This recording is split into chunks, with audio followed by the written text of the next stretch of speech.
فرمایا کہ قل، اے میرے محبوب صلی اللہ علیہ وسلم آپ ان سے فرمائیے، انی علی بینۃ من ربی، میں تو اپنے رب کی طرف سے ایک دلیل پر ہوں، وکذبتم بہ، اور تم نے اس دلیل کا انکار کیا۔ یعنی میں جو قرآن مجید ہے یہ اللہ ذوالجلال کی طرف سے ایک دلیل ہے۔ اللہ تعالیٰ کا نبی کریم علیہ الصلاۃ والسلام کو معجزات عطا کرنا یہ اللہ تعالیٰ کی طرف سے ایک دلیل ہے، اور خود حضور علیہ الصلاۃ والسلام کا وجود اقدس یہ خود ایک بہت بڑی دلیل ہے دین اسلام کے حق ہونے پر، اللہ ذوالجلال کی وحدانیت پر۔ تو حضور علیہ الصلاۃ والسلام نے فرمایا کہ میں جو دلیل لے کر آیا ہوں یا میں جو دلیل بن کر آیا ہوں، تم نے اس دلیل کو جھٹلایا ہے۔ البتہ ما عندی ما تستعجلون بہ، جس کام کی تمہیں جلدی ہے، جو تم عذاب طلب کرتے ہو، جو تم اللہ ذوالجلال کا عذاب مانگتے ہو کہ ہم پہ عذاب نازل ہو جائے، ہم نہیں مانتے، تو فرمایا کہ ما عندی، وہ میرے پاس نہیں ہے۔ یعنی عذاب کا اختیار اللہ ذوالجلال کے پاس ہے، عذاب دینا یا عذاب مؤخر کرنا یا مقدم کرنا، پہلے عذاب بھیجنا بعد میں عذاب دینا، عذاب دینا دنیا میں یا نہ دینا، یہ سب اللہ ذوالجلال کی قدرت اور اللہ ذوالجلال کے اختیار میں ہے۔ فرمایا کہ ما عندی ما تستعجلون بہ، تم جو طلب کرتے ہو، جس کام کی تمہیں جلدی ہے، وہ میرے پاس نہیں ہے۔ ان الحکم الا للہ، حقیقی فیصلہ صرف اللہ ذوالجلال کا ہے، فیصلہ اسی نے فرمانا ہے۔ یقص الحق وہو خیر الفاصلین، وہ بہترین حق بیان کرنے والا ہے، اللہ ذوالجلال حق بیان کرتا ہے اور بہترین فیصلہ کرنے والا ہے۔ فرمایا کہ قل لو ان عندی ما تستعجلون بہ، اے میرے محبوب صلی اللہ علیہ وسلم آپ ان سے فرمائیے کہ جس کام کی تمہیں جلدی ہے، جو عذاب تم چاہتے ہو، اگر وہ عذاب میرے پاس ہوتا، لقضی الامر بینی و بینکم، تو میرے اور تمہارے درمیان کب کا فیصلہ ہو چکا ہوتا۔ یعنی اگر عذاب میرے بس میں ہوتا تو یہ فیصلہ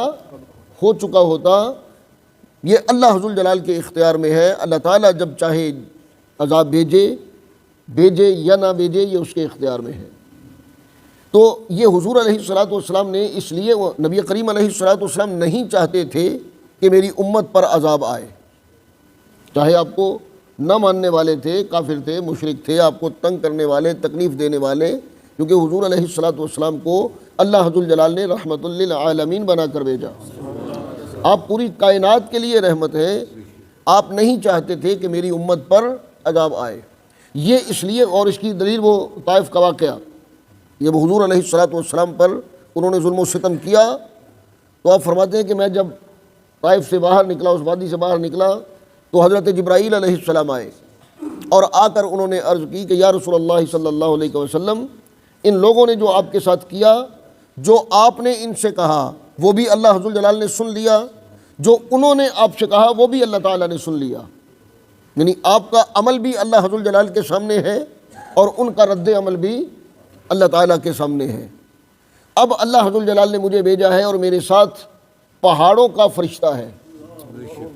جو پہاڑوں پر مقرر ہے، پہاڑوں پر جس کا اختیار ہے، وہ فرشتہ میرے ساتھ ہے۔ جب یہ بتایا حضرت جبرائیل علیہ السلام نے، تو پھر وہ پہاڑوں کا فرشتہ وہ بارگاہ رسالت میں آپ صلی اللہ علیہ وسلم میں حاضر ہوا، آگے سلام عرض کی اور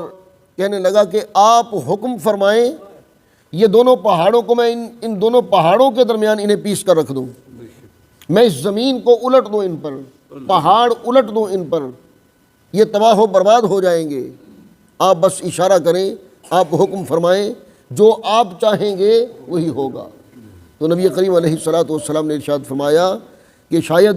ان کی نسلوں میں، ان کی پشتوں میں، ان کے آنے والوں میں کوئی مجھے جاننے والا ہو، کوئی مجھے سمجھنے والا ہو۔ مجھے اللہ ذوالجلال نے رحمت بنا کر بھیجا ہے، میں ان کے لیے زحمت نہیں بننا چاہتا۔ تو حضور علیہ الصلاۃ والسلام قطعاً نہیں چاہتے تھے کہ میری امت پر عذاب آئے۔ تو یہ جو فرمایا لقضی الامر بینی و بینکم، مجھ میں اور تم میں، ہمارے درمیان فیصلہ ہو چکا ہوتا، یہ اس لیے فرمایا کہ یہ خود عذاب طلب کر رہے تھے، یہ خود عذاب مانگ رہے تھے